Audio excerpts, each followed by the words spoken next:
D'Anthony, having played for a little more than a month now, how do you just feel physically?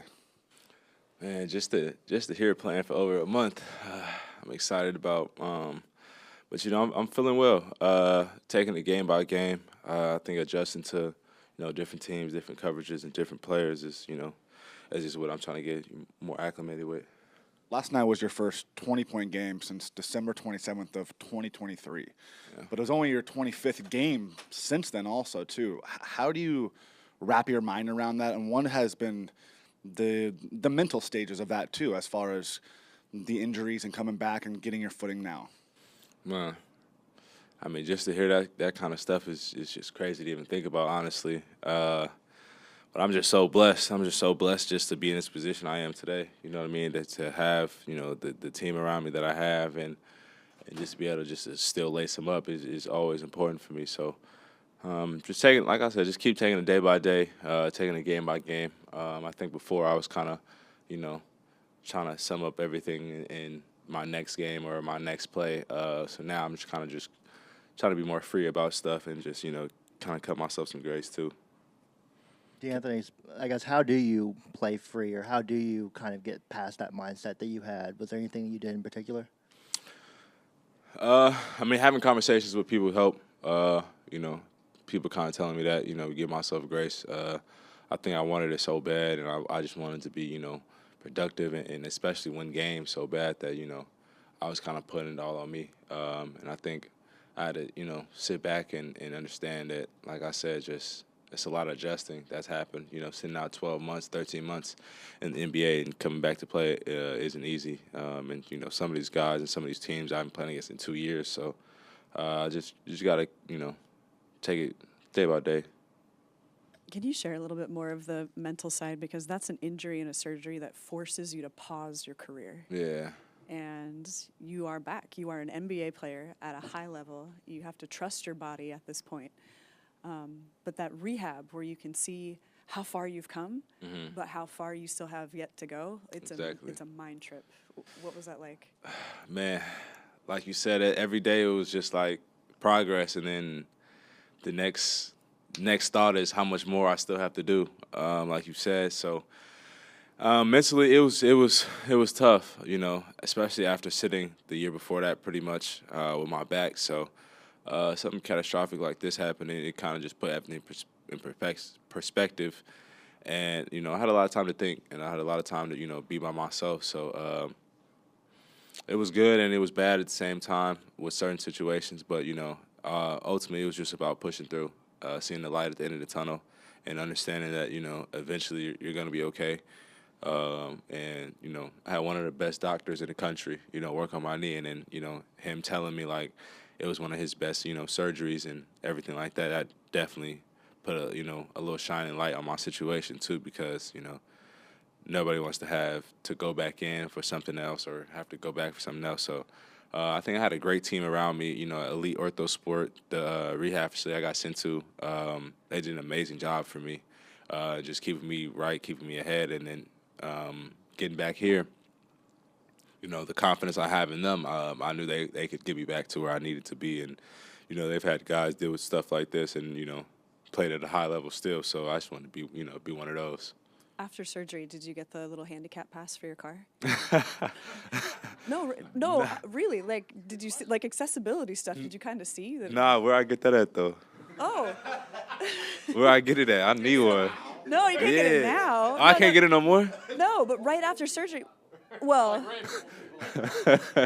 So I'm not a professional athlete, but I had ACL, and I do remember you get the little handicap pass for your car, so you learn that it is not an accessible world for people on crutches or wheelchairs or any of that kind of stuff. And that first month to 2 months of moving around it really is real tough. Like getting in and out the car. Like, luckily, my uncle, he lives with me, so he definitely helped me, and he was taking me, to all my physical therapy appointments. But just like, just having to get through and get in the car and then not bump your leg on the way out and all that stuff is definitely annoying. Yeah. Do you like the way that your scar healed?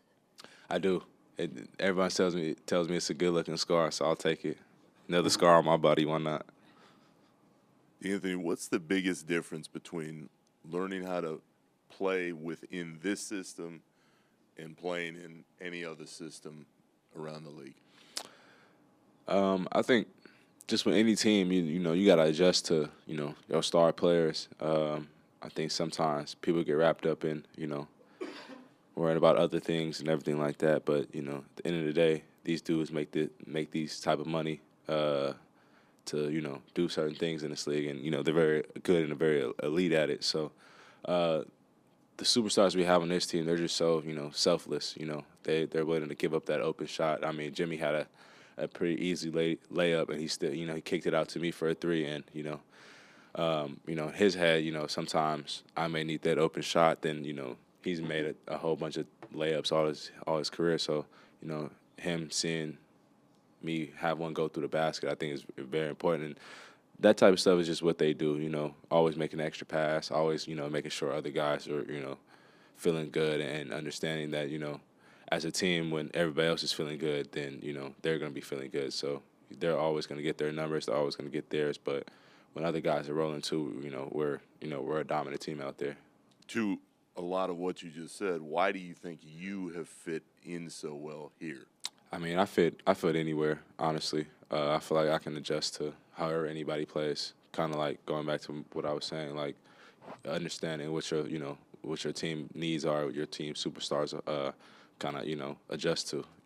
Last year or 2 years ago when I was in Philly, how Joel plays, more of slow style, catch the ball at certain spots and everything like that. And I still feel like I played pretty well there, but you got to adjust to whoever is on your team and on your roster. So I think these guys, they can score the ball in so many different ways and everything like that. I just got to find a way to just be aggressive and just play my game, and I feel like I can adjust to anybody. What is the key to you in being an effective point of attack defender?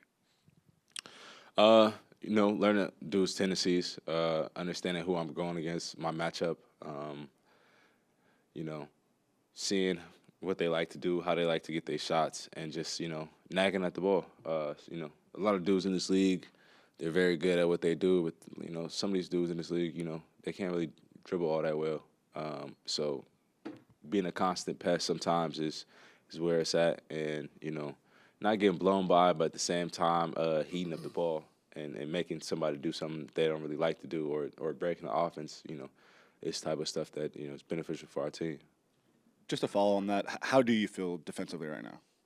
I feel pretty good. I think that's one of the last things they said is going to come back for me from my ACL. But I think more so it's just getting back used to guarding these quick, fast dudes and quick change of pace guards and shifty and especially now you can't touch a decent amount of them. So trying to stay out of foul trouble. Like I feel like I've been fouling crazy. Like you feel me, but.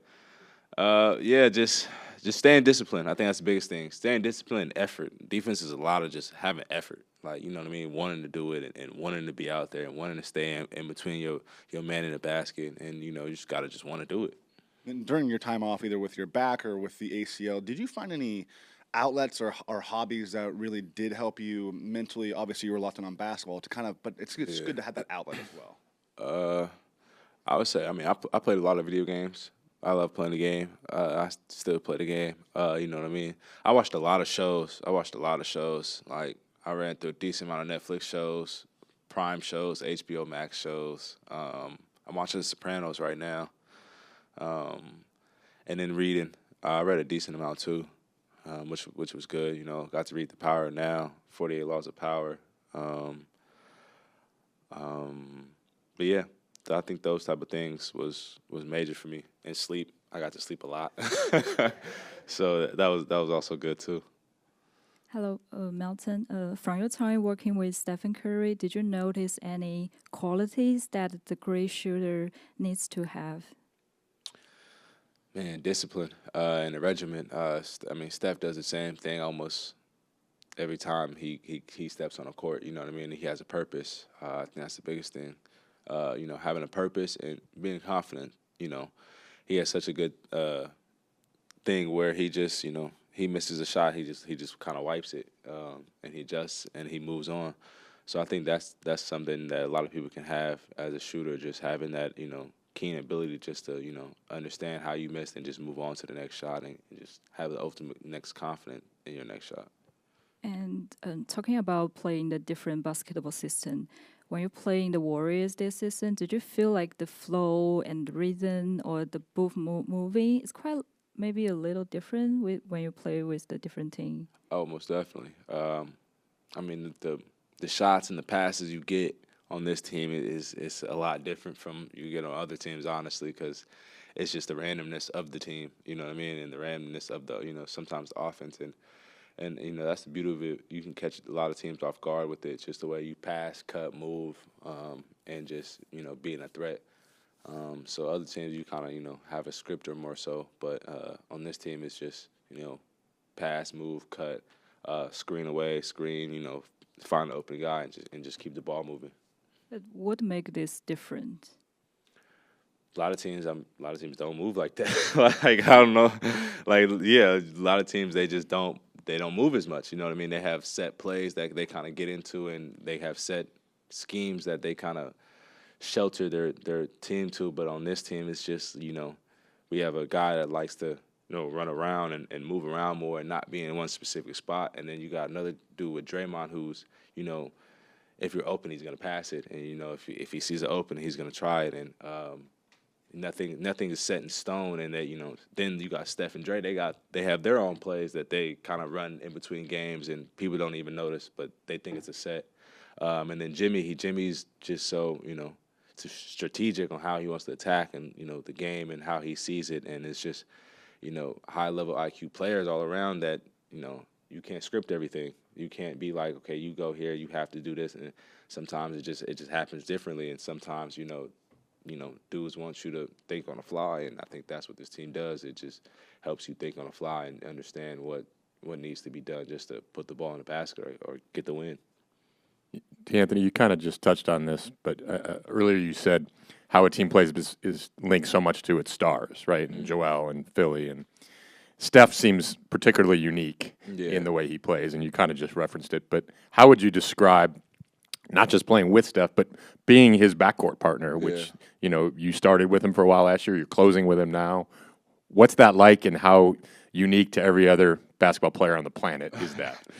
I mean, his ability to shoot the ball is no other. I think just being on his team more so is just seeing his ability to get downhill, like, you know what I mean, and get to the basket. And I feel like he's finishing well this year, just taking contact and not getting the calls always that he wants, but he's still finishing through and he's still figuring out how to get the ball in the basket. And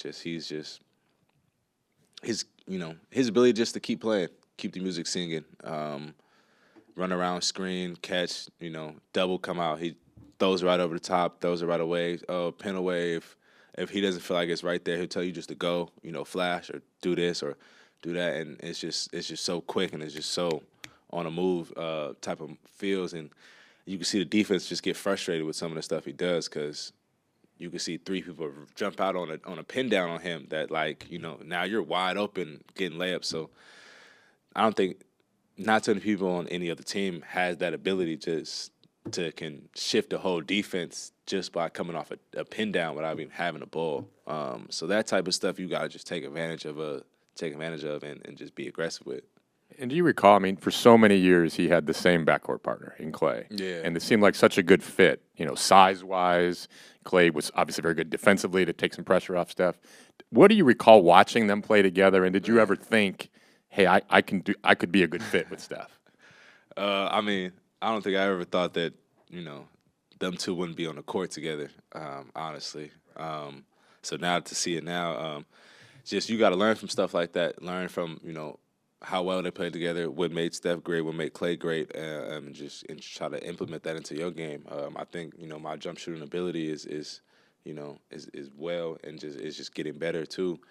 And also defensively, just the point of attack defender, just having somebody to help out, and, also talking to Steph and telling him what I see on the court defensively. Sometimes it's like, I need you just to show. I don't need you to be around the ball. Like, I just need you to stab and I'll get back, and just, keep him away from certain matchups to preserve his energy. You know what I mean? That's the most important thing. So just, I've seen a lot of film minutes of them two together, so just understanding what that takes and success that it can be.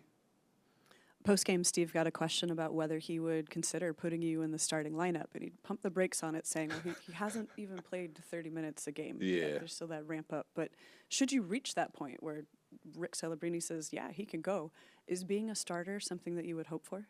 Oh, for sure. I think, starting this league is what everybody should hope for, honestly. But, I'm willing to do whatever the team takes, and kind of like you said, just that ramp-up stage is most important for me, because I want to make sure I'm accessible and available for this team when, we're in May, and going into, the month after that and everything like that. So I'm not trying to be too worried about January. I feel like that's what, was kind of hindering my play in December, worrying about so much of the full season, so I just weren't taking it game by game and seeing where that goes.